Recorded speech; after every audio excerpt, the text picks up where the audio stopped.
The world is changing in profound ways. For 10,000 years, human civilization relied on a predictable supply of fresh water. We built our cities near rivers. We drew water from underground aquifers. We planned our harvests around the seasonal rains. This natural water cycle was the bedrock of our societies. Today, that reliable supply is faltering under immense pressure. The global population is marching towards 10 billion people by the middle of this century. More people means more demand for water, not just for drinking, for growing food, for manufacturing goods, for cooling our power plants. Our old sources are simply not enough to meet this rising tide of need. Many of our traditional water supplies are in a state of crisis. Rainfall patterns that farmers once counted on are becoming erratic and extreme. This is driven by climate change. Glaciers are shrinking at an alarming rate. Mountain snowpack is diminishing too. Aquifers that took millennia to fill are being pumped dry in decades. The Ogallala or High Plains Aquifer is being depleted far faster than nature can replenish it. It is the largest freshwater aquifer in the United States, spanning roughly 174,000 square miles across 8 Midwestern states, from Colorado to Oklahoma and Texas. It supports nearly 30% of U.S. irrigated agriculture and is crucial for grain and cotton production. However, unsustainable overpumping for irrigation has caused drastic declines in water levels, with some areas experiencing significant depletion. This story repeats worldwide, from the strained Ganges Basin to the parched Middle East and North Africa. The most dominant technology in desalination today is reverse osmosis, or RO. Imagine a filter so fine that it can stop individual salt molecules while letting water molecules pass through. That is essentially what an RO membrane does. The process works by applying very high pressure to seawater, pushing it against a semi-permeable membrane. Fresh water squeezes through, leaving a concentrated brine behind. Early RO plants were energy hogs, but modern facilities have become much smarter. They now incorporate sophisticated energy recovery devices, which capture pressure from the waste brine and use it to help pressurize incoming seawater, significantly reducing energy consumption. A promising new innovation is called batch reverse osmosis. Instead of a continuous flow at a single high pressure, batch RO operates in cycles, like a piston, processing a fixed volume at a time and stepping pressure up as salinity rises to closely match the ideal thermodynamic curve. Recent designs, such as double-acting piston systems developed with Purdue University, deliver nearly continuous output while achieving remarkable energy savings. The membranes themselves are getting a major upgrade. Scientists are experimenting with atomically thin materials like graphene and carbon nanotubes that allow water to flow with less resistance and resist fouling. That means lower operating pressures, fewer cleanings, and reduced lifetime costs. While RO is king, other technologies matter. Forward osmosis uses a concentrated draw solution and shines in treating very salty industrial wastewater and in zero liquid discharge systems. Low-temperature multi-effect distillation gently evaporates water with low-grade heat, an excellent partner for waste heat and solar thermal. Energy is the single largest cost component in modern desalination and the primary source of its environmental footprint.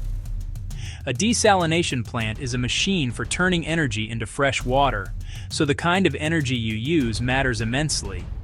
Coal power yields water with a heavy carbon price tag. Clean renewables make it virtually emissions-free. Falling renewable costs are enabling sustainable desalination globally. Plants can now operate flexibly, ramping with sun and wind and storing water for low generation periods. In Perth, a dedicated wind farm offsets the entire energy use, proving large-scale low-carbon desalination is practical today. Looking ahead, small modular reactors, compact, factory-built nuclear, can provide steady, carbon-free electricity and heat for 24/7 operation. Their low-grade heat pairs efficiently with thermal desalination, high synergy where sun or wind are scarce. Geothermal offers constant heat for membrane distillation, ideal for inland brackish desalination far from coasts. Diversifying energy and pairing the right clean source with the right desal tech secures water without compromising climate goals. The Sorek 2 plant in Israel is a global benchmark. Cutting-edge RO, massive scale, and brilliant engineering design. It produces fresh water for approximately 40 cents per cubic meter. Its success also reflects smart policy, public-private partnerships, and long-term water purchase agreements. In Saudi Arabia, NEOM aims for 100% renewable energy, with a water system to match that ambition. It pilots solar dome thermal desalination and a brine to value approach, extracting minerals and targeting zero liquid discharge. The Carlsbad plant provides drought-proof supply for San Diego, but at a higher price, roughly 80 cents to $1.05 per cubic meter. Stringent environmental regulations, complex permitting, and higher labor costs drive that difference. Western Australia paired desalination with new renewables. First a large wind farm, then a mixed portfolio, proving clean-powered desalination at scale. Advanced diffuser designs protect marine environments when properly engineered. Together, these projects show technology, policy, and local context shape outcomes, and that low-cost, low-carbon desalination is achievable. For every liter of fresh water a desalination plant produces, it leaves behind roughly 1 to 2 liters of concentrated brine. Historically pumped back to the sea, brine requires careful dispersion to avoid harm, but disposal is a missed opportunity. A paradigm shift is underway. Brine is now seen as liquid ore.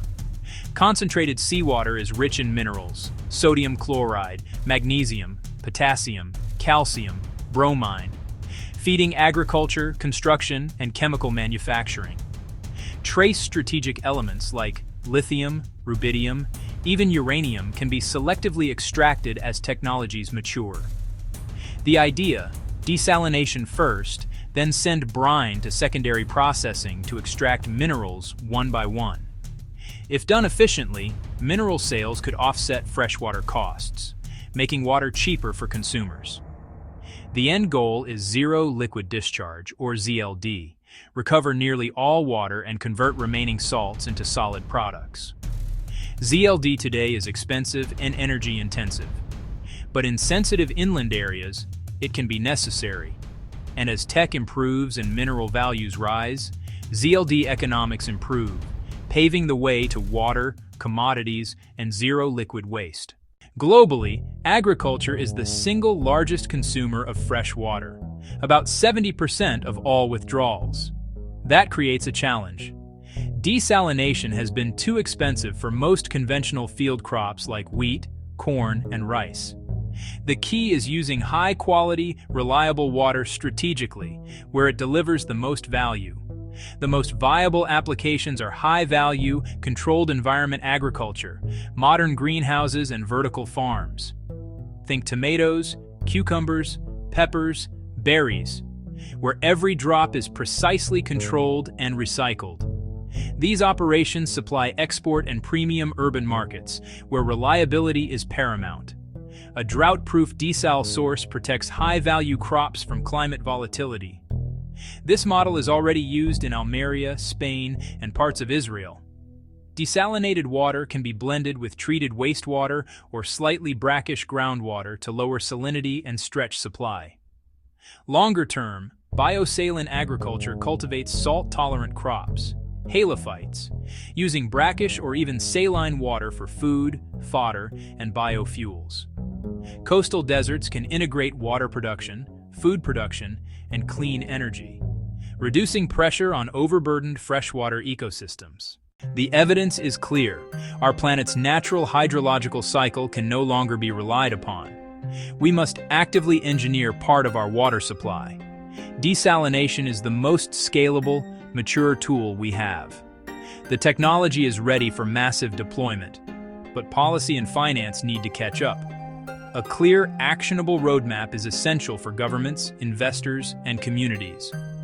First, accelerate innovation, batch RO, advanced graphene membranes, and efficient mineral extraction through pilots and test beds. The levelized cost of water is falling. Experts expect 30 to 40 cents per cubic meter by 2040 in many regions.